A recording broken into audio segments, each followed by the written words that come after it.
guys, what's up? My name is Maddix. Today I'm going to explain you my track The Underground, which has been released on Reverb recordings and been played by Hardwell on EDC Las Vegas and other shows. So let's dive into the project. I will play it for you first. So here we go.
So that's the track. As you heard, it starts with some psytrance influences, goes into some hardstyle vibe break, hardstyle drop, and in the end, trap. So first of all, I want to explain a little bit how I work in FL Studio, the organization, quickly, so you guys can understand it.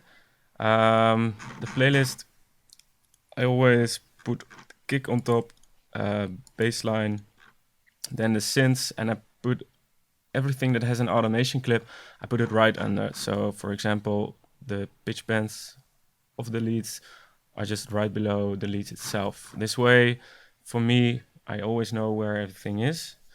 And another thing I do, I try to combine all the drop sounds. So that's this whole part, and do the breaks separately. So here's the break. And this makes it really easy to copy paste parts later on, and you can just select the whole break, copy paste, and that's it. Then in the mixer, I used to place sounds just everywhere, and it's really annoying if after like 3 months you go back to a project and you don't know where everything is. So at one point I decided to organize my mixer as well. First, I have 3 FX buses, and there's a lot of noise and like effects going in there. The first one is just without any processing. The second one goes to a send with a huge reverb. Third one has an LFO tool that auto bends it, so it bends it quite fast. And this way I can use a lot of effects and put them directly in the correct bus. Then in red, all my drums. In blue, bass lines, only for the drop. Here, leads for the drop. This is all the drop sounds. And the cool thing is on this bus, for example, I have just one sidechain and all the sounds are routed through that. So it's automatically sidechained all the same. These are the break sounds. And then I have separate FX sounds that need processing differently than the buses you saw in the beginning. And then this is just some extra, the vocals. So now that we've done that, let's start with the intro.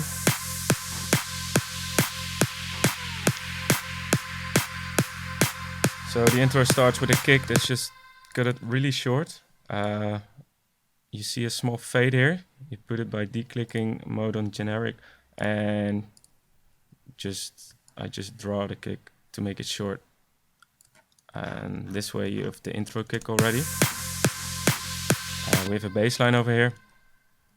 And actually I bounced it out because the bass line, it wasn't consistent. Like sometimes you have a little bit of phasing and stuff.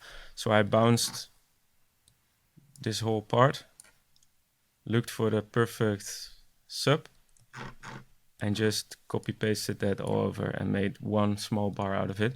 So now my sub is always perfect. Some processing, it was originally, it's just one EQ.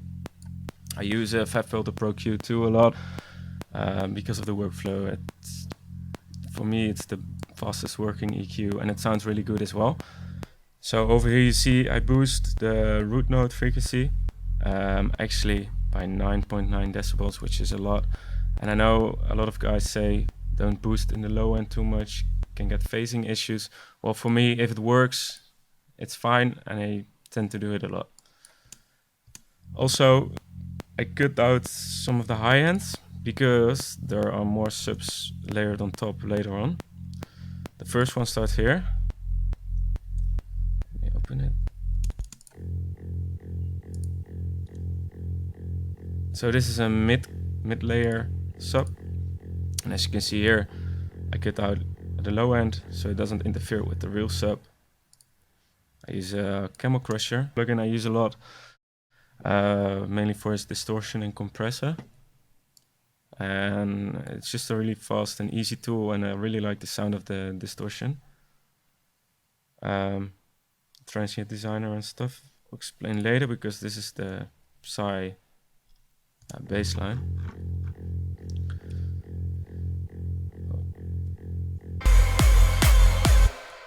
So we have some other sounds, cashmere claps, just to create the ambience. This is a clap sample, doesn't even have any processing on top of it. A downlifter over here. We add a ride. For some of my drums, I really like to use the Fruity Stereo Shaper. And I just use this delay button to delay the left or right signal. And this way you get a really, really wide sound, which makes your track so much more interesting, and your mix a lot better if you place the sounds right. So some of the sounds delay the left channel, some the right channel. Sometimes just use panning or a different stereo plugin. But for drums, this one is perfect for me. This is a small fill from the drop, I'll explain later.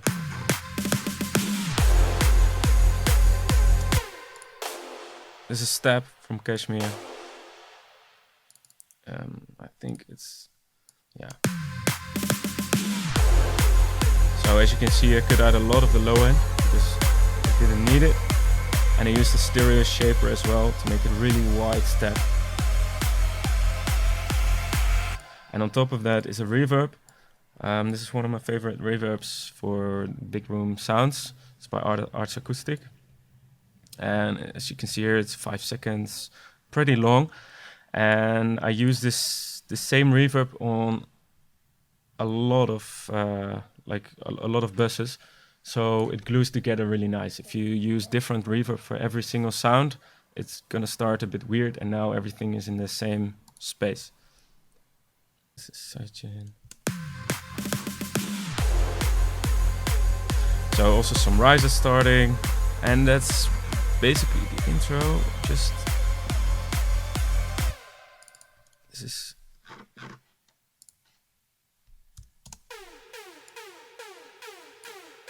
this is a saw build-up riser, and I just automated the pitch up. Nothing really special. The vocal you hear is from an Indian pack. So this is the sample. I pitched it in the right key here, and then just cut one part, and you can hear some kind of tremolo effect on top of it. So I used Camel Crusher again to give it some distortion. Micro Shift is a pretty cool chorus effect. It makes the sound really wide, and it shifts small frequencies, so try it out, it's pretty cool. Glitch 2, I use it for the tape stop, which you hear every 8 bars. And then we have this LFO tool, which gives the gated effect. And I try to keep, like, the intro needs to move already, so that's why I'm using all this, also this LFO tool as a gate. On top of that is Decimord. It's a Bit Crusher plugin. Oh, but actually it's not doing. I disabled it apparently. And as you can see again, the same reverb on that. Okay, so from here we go like directly in the build. And the main thing from the build is the vocal, which is all the way down here. And later on I will show you the vocal project. Right now this is just processed in a different project. I'll show it later. And actually it's my own voice. I recorded it and tried just, I edited it there as a placeholder, but in the end I used it in the real track.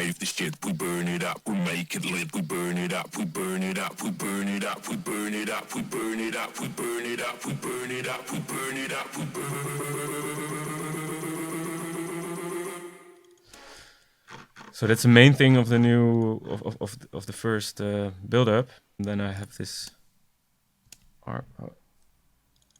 Underground, we rave the shit, we burn it up, we make it lit. The underground, we rave the shit, we burn it up, we make it lit. The underground, we rave the shit, we burn it up, we make it lit. The underground, we rave the shit, we burn it up, we make it lit, we burn it up, we burn. So I immediately start with some risers and claps to get the drive going. And the claps, snares, risers together with the vocal is basically a complete build-up. Then over here you see a few master automations. So this one is a filter. It's a high-pass filter, so it cuts out the low end. This is a reverb on the master to give it more space. And this filter is cutting out the high end. And that way, when the drop hits, everything comes back and it makes it more powerful. The drop hits harder.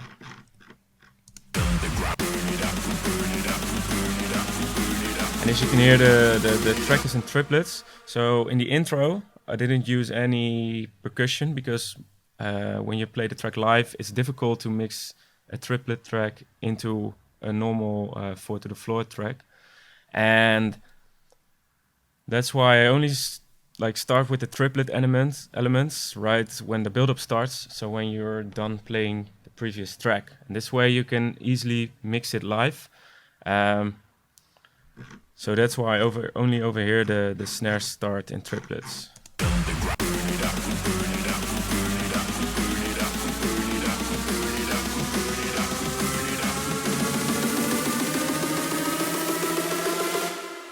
just pitched it with FL Studio's built-in pitch over here. And another snare. And some sweeps. This is just noise stuff.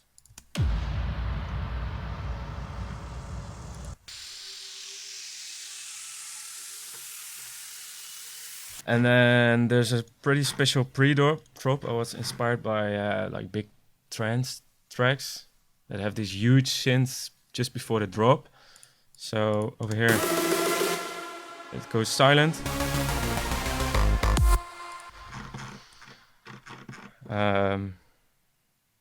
So we have this over here.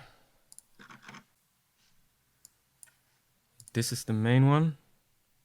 And it's Avenger, a new synth from Vengeance, which I really like. You can do so much stuff with it. It's crazy, so you guys should check it out. And it's basically just a supersaw, 3 octaves on top of each other playing this melody. It has a lot of reverb, but as you can see here, right when I drop it, I get all the volume goes down. So this means the reverb doesn't continue in the drop, and makes your track more clean. This one here is a reversed note to really suck you into this part. So how I make these, I always have this buzz called huge verb at the end as a send, and this is 100% wet, 8-second large reverb. And usually I just like grab a part, put it here, get it quickly, set the marker here, and then so this is the sound you want. I send it to the bus, click record, click play, and there you have it already. And you can just get this, and if you press Alt left, you reverse the sample, Control N, you normalize it, Control F, and there you have your reverse sample already. It's really quickly, and with this button you can just draw it in, and that's it. Make sure I disable the so unsend it, and that's it. Okay, so the first drop.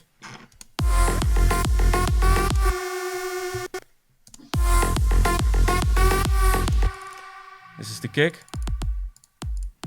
It's a pretty punchy kick. I'm not sure where it's from, but probably I have a collection of kicks I made myself, kicks from other tracks, and also use like Cashmere or Vengeance sometimes. And on top of the kick is an EQ.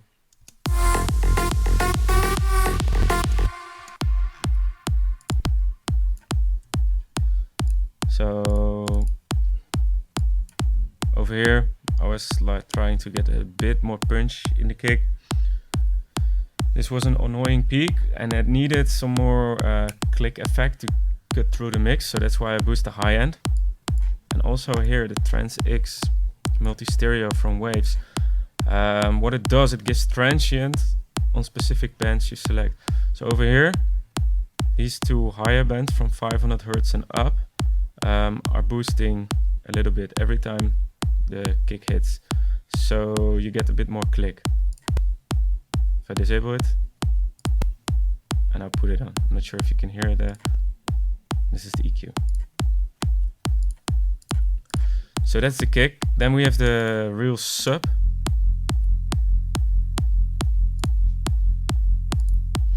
Which is these two EQs. Oh, this one is disabled. This EQ, which I showed you.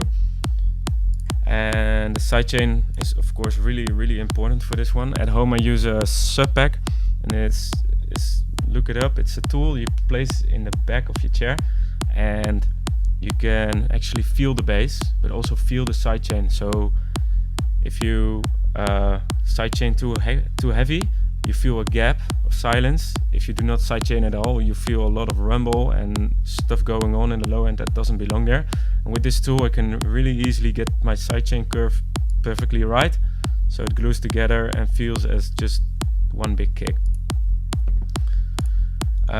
So then on top of that, we have these mid basses. So the first one is this Melbourne kind of triplet bass, and this is what I showed you. I used it in intro. Cut out the low end. Use a camel crusher just for a bit of compression. This is a transient designer to give it a bit more attack, because I really want to let it punch through. And then another EQ. And often I use multiple EQs on one channel. It's because it's really difficult, like, to get an EQ right the first time. It's like making a whole track is taking time, and you keep on changing things. Like, the sound is never done. I always go back, change it a bit more, and that's why I use a new EQ, because I don't want to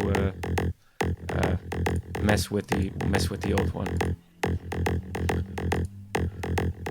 And then on top of that, you have this bass. It's a really simple 2 voices detuned saw from Silent, and here as well, cut out the low end, a little bit of distortion, and then one more EQ. And this one is pretty wide because of the 2 voices in Silent, so it makes your bass sound a bit more wide. But the real sub, like the low bass, is still mono.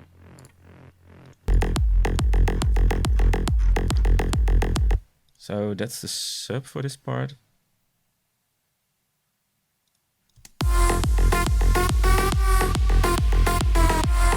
So the leads are quite simple in this one. It's a voice lead from Avenger. And let me show you.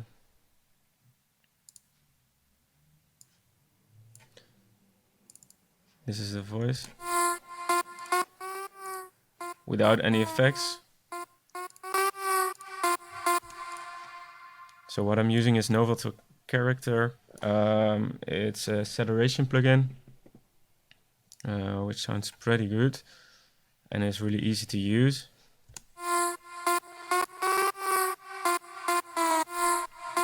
EQ. So for my EQs, of course it's different for each sound where you EQ, and you really have to listen to the sound, and it's also difficult for me to explain now.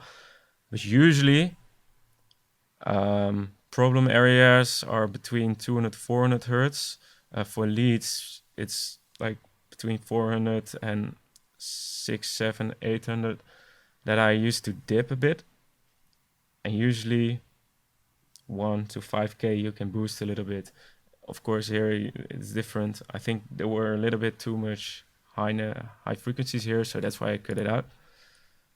I use an imager from Isotope, which is really cool because it keeps your mono signal intact, so you can still play the track perfectly fine on mono, and it sounds really wide. And I put the stereo highs on so it delayed a bit, and then these bands over here I put wide. And of course camel crusher again, and the same reverb. And then the other lead is a synth one. It's a really simple synth lead, and actually it is kind of the same processing on there. So Saturn is really nice because you can. Sometimes use it as a little bit of EQ. You make these bands and just push the high end and push this mid band over here a bit, and then it saturates those parts more than the other parts.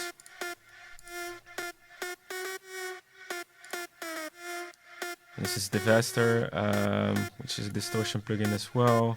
Dimension Expander is really nice. It's a bathroom, reverb. You can name it a reverb, I think. It gives the bathroom effect.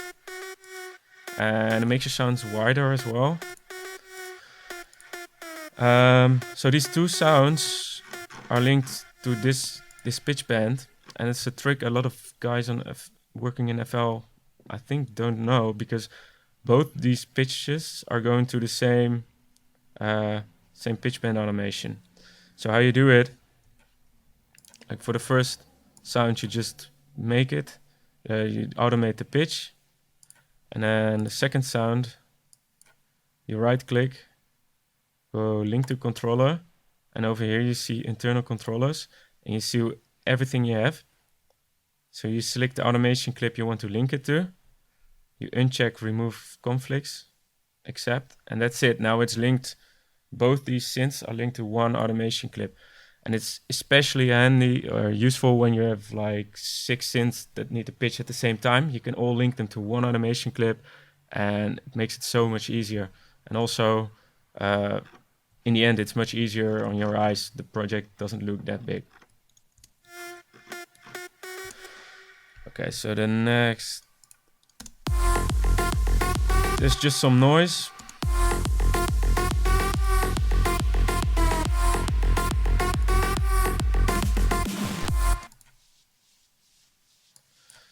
So this noise is being panned from the left to the right, really fast.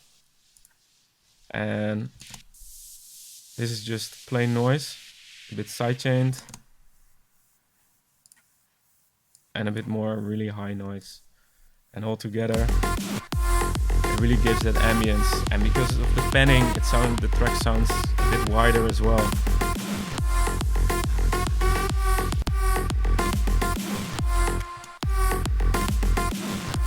So a small drum fill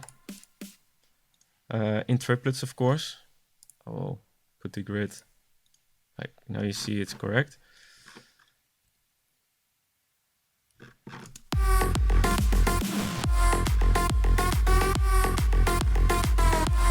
And we go back to the big fill with the reverse stuff.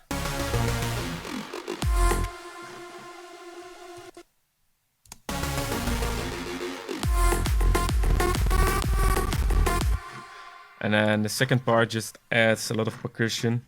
You have triplet toms.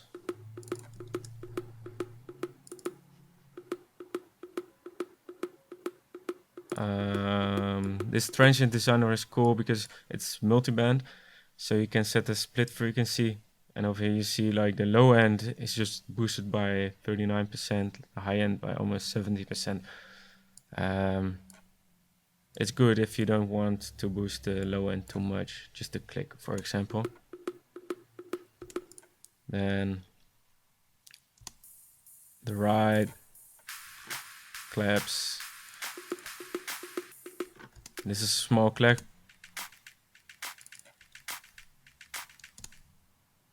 Small clap loop also going in the groove and panning from left to right again.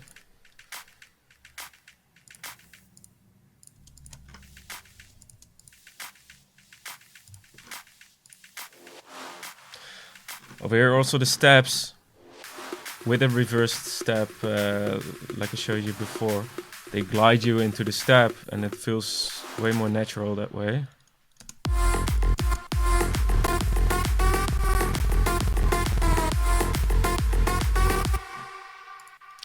Okay, I think that's basically it. The rises are there, and then we go into the breakdown.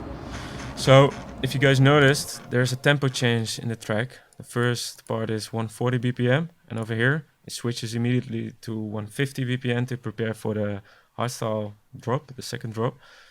Because I didn't want to let the people like really feel the track change its tempo, I just have only like ambient noise and long chords over here, so you don't really recognize it, and still it's changed for the second drop. So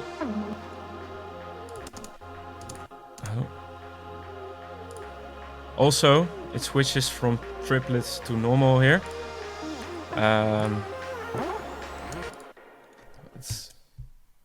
some synths are hanging. So I start with some pads, for example, this vocal pad.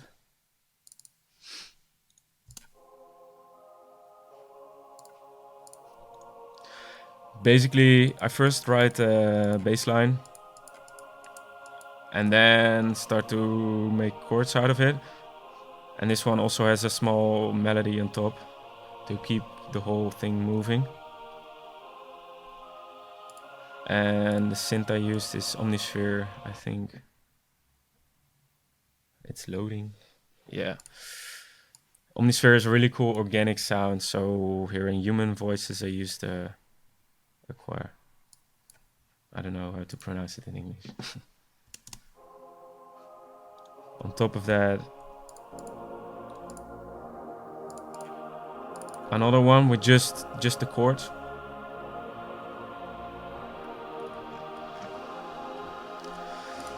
We have the bass line, of course.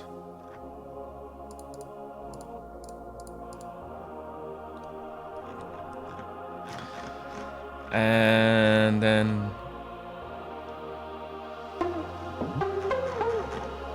the melody comes in.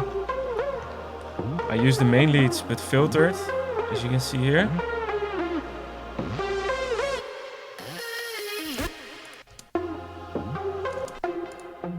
And also this plug.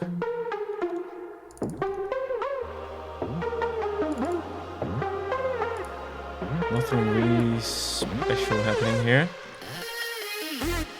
So this is a interesting fill. I use a lot. It's made by Effector, FL Studio plugin. So this is what it looks like. And if you put it on Vox mode and do some settings, you get this vocal kinda effect. And also there's automation already happening in LFO internal with the X mod and Y mod. This makes it have this sound, and it just enable and disable the effect with this automation clip, and that's it. And then also the claps fade in here, and here they're completely open, and the bass changes to one that follows the notes.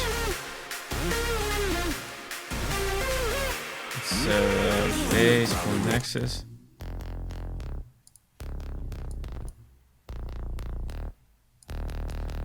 Again, you can see a pretty hectic EQ, and I think you don't have to be afraid to EQ a lot of stuff. In the end, it's about how it sounds. And these are some super saws. I think they are from Avenger and Nexus. You see, I layered 4 of them on top of each other in different buses. So you can EQ them different. Sometimes they have too much low mid, sometimes they have too much high end. It's a completely different super saw, but together they work really well. And then we have the total mix bus. So all these 3 channels go to this one. And there's a final EQ. A little bit of distortion. And the one reverb. So all these superstars are without any reverb. Only on the bus there's the reverb. Which lets them glue together really well.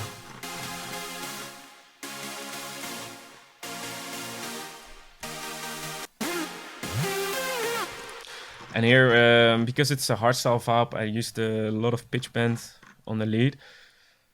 So this note actually starts at 1 octave lower and pitches up really, really fast. And you get this. You get that effect, typical for hardstyle. And also you see a lot of pitch downs at the end of the notes.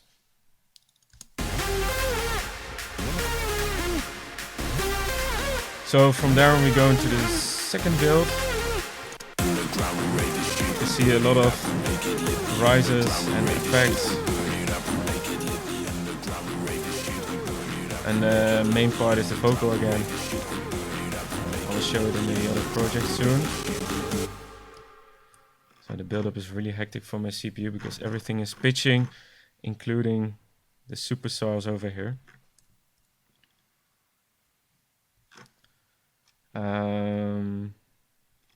Let me check. This just rises, superstars.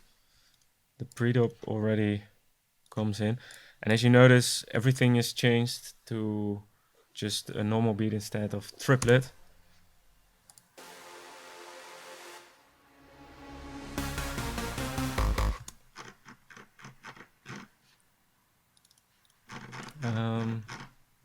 So I think the build-up is kind of the same as the first one.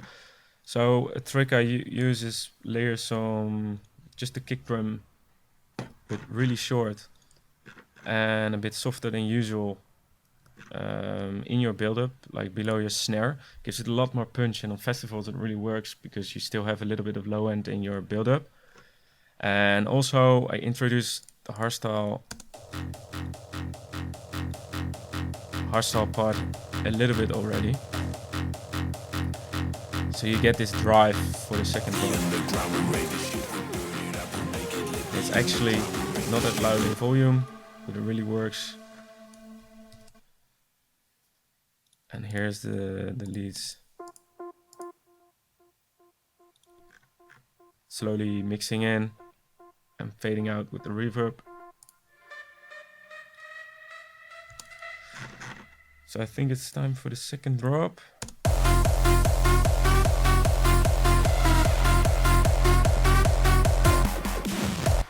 So first the kick. I used this sample. And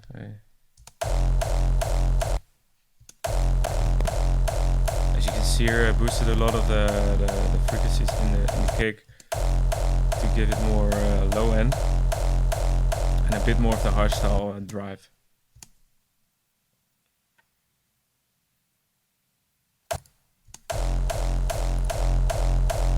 Not sure if you can hear the difference. And then I felt it needed a bit more drive. So this second part is quite interesting, and we have this offbeat hardstyle kick, and basically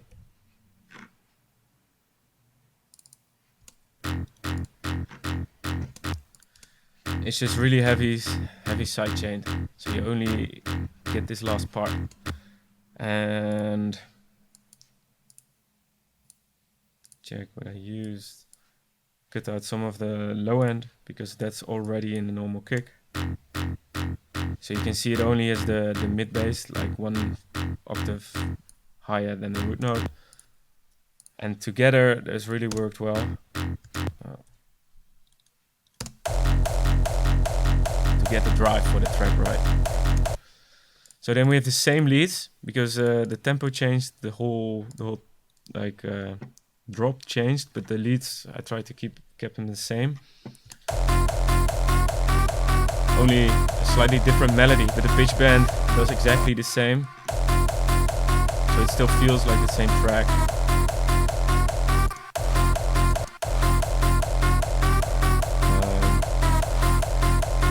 The same noise is on there.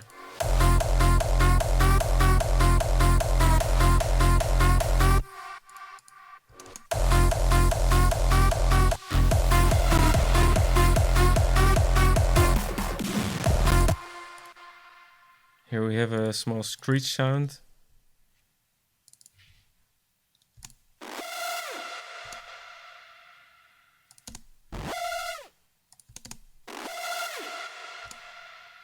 And I put a really long reverb, and the reverb is really loud.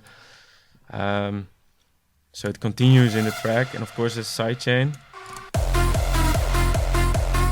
I want to like put it in the background, like the reverb stuff. We actually have the same kind of fills, but changed from triplets to this.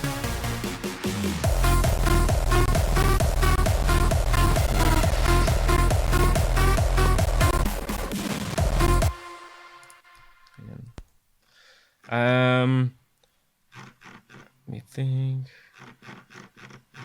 I think that's basically it. So we can go to the track part. Actually, there was just to try it because I felt the track was a little bit short. So I quickly put some 808s there.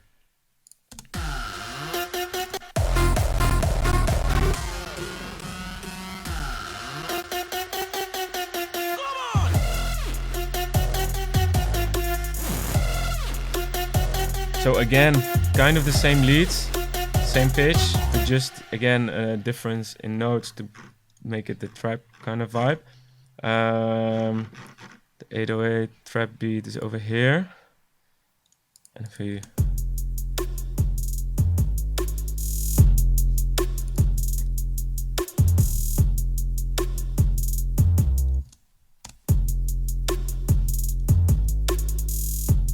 with just a simple hi-hat loop. Actually, I was making this really quickly to see if it works.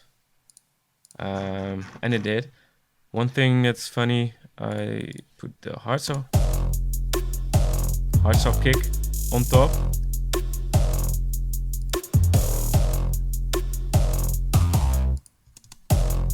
And as you can see, without the low end, to not interfere. But for me, this worked really well because now I connected the two parts a bit more together.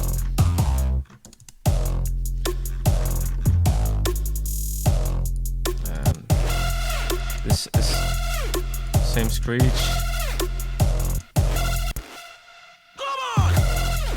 A small vocal.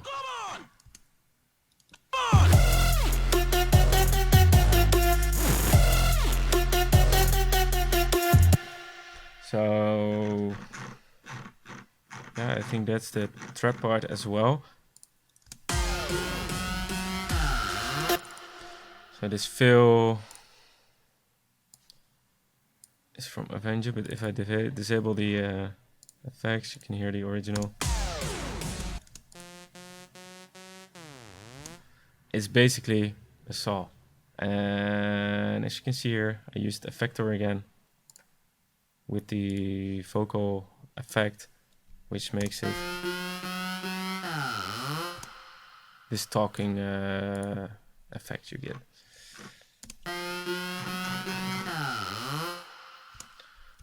All right, then it's the outro. Let me go back to the intro vibe, but just with hardstyle kick. It stays on 150 BPM. And the vocal from the intro gets introduced again. I have the riser is going down, which gives a cool effect, like the track is done.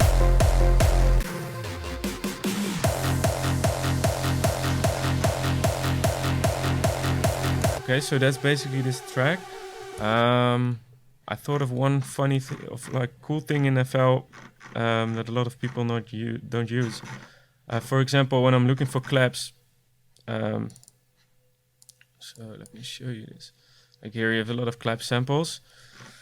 For example, when I want to try this clap, and you put it in. Let's disable this one quickly.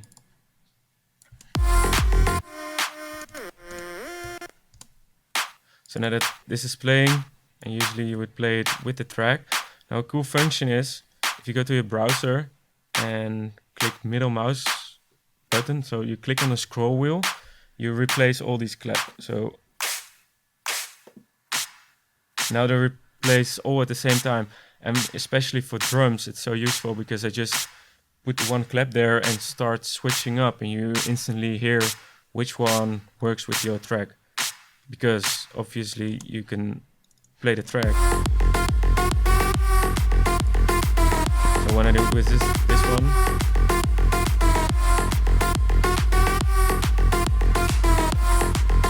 changes all the claps in the whole project.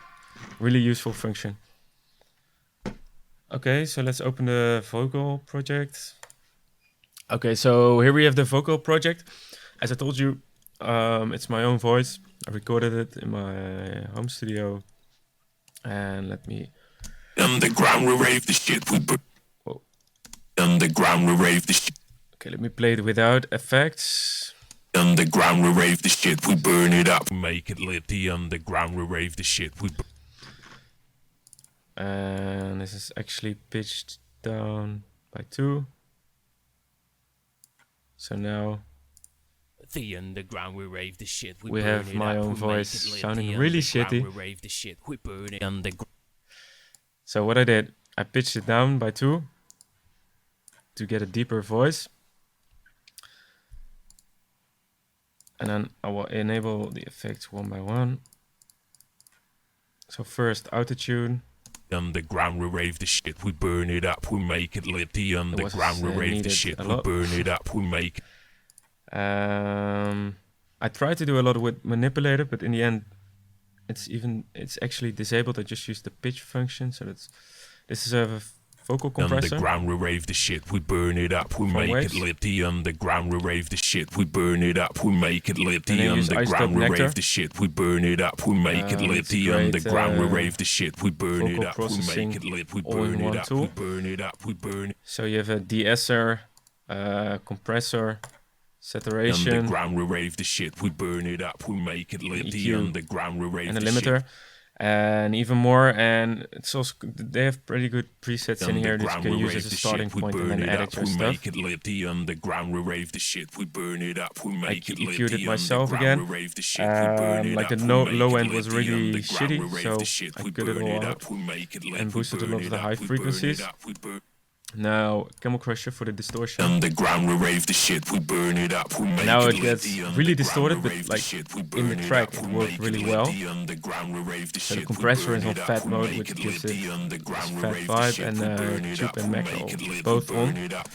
Another de-esser, because of the S sounds were really heavy. Underground, we rave the shit. We burn it up. You can see here what it puts out. We rave the shit. We burn it up. We make it lit. Another EQ, because Camel Crusher often adds rumble on the low end, so I cut it out. We burn it up. We make it lit. The underground, we rave the shit. An imager to make it stereo. The underground, we rave the shit. We burn it up. We make it lit. And now we actually have the vocal already. We make it lit. We burn it up. We burn it up. Now we'll go back. Underground, we rave the shit. We burn it up. This was the original sound. Underground, we rave the shit. We burn it up. We make it lit. The underground, we rave the shit. We burn it up. We make it lit. The underground, we rave the shit. We burn it up. The underground, we rave the shit. We burn it up. We burn it up. We burn it up. It's cutted and pitched over here. And this part is for the second. The underground, we rave the shit. We burn it up. We make it lit. The same underground, we rave the just shit. a different we burn recording. it up. We make it lit. The underground, we rave the shit. We burn it up. We make it lit. The underground, we and that's basically the vocal. I bounced this and used it in the track. So that's basically it. Thank you for watching. I hope you learned something today.